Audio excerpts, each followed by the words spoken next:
After experiencing a great loss, can we find a way to continue living, to recover and take control of our lives again? Evelyn's story is proof that, even in the midst of a storm of grief, we can still move on, find strength and peace of mind.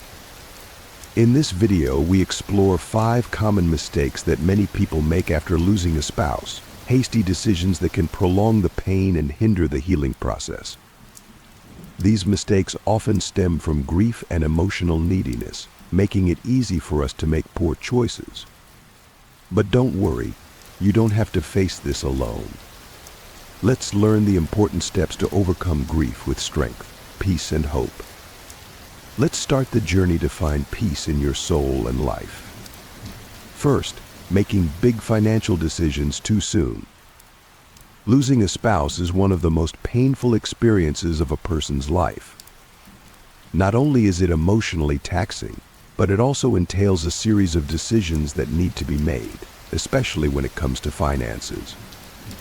Grief and emotional deprivation can easily lead us to make poor decisions, including big financial choices like selling a home, transferring assets, or investing in uncertain opportunities. These decisions, when not carefully thought through, can have long-term consequences that you will later face with regret. The most important advice during this period is to be patient and not rush. Losing a spouse is a huge emotional shock, and the most important thing in the early stages is to allow yourself to recover, not to make decisions that will have long-term effects. Recovery requires time for emotions to settle, allowing you to think more clearly and rationally about important financial decisions.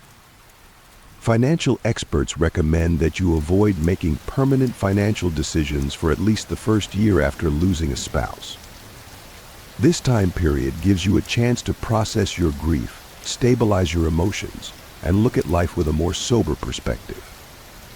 Making decisions in a state of grief and confusion only makes you more susceptible to making mistakes that can negatively affect your finances and your life later on.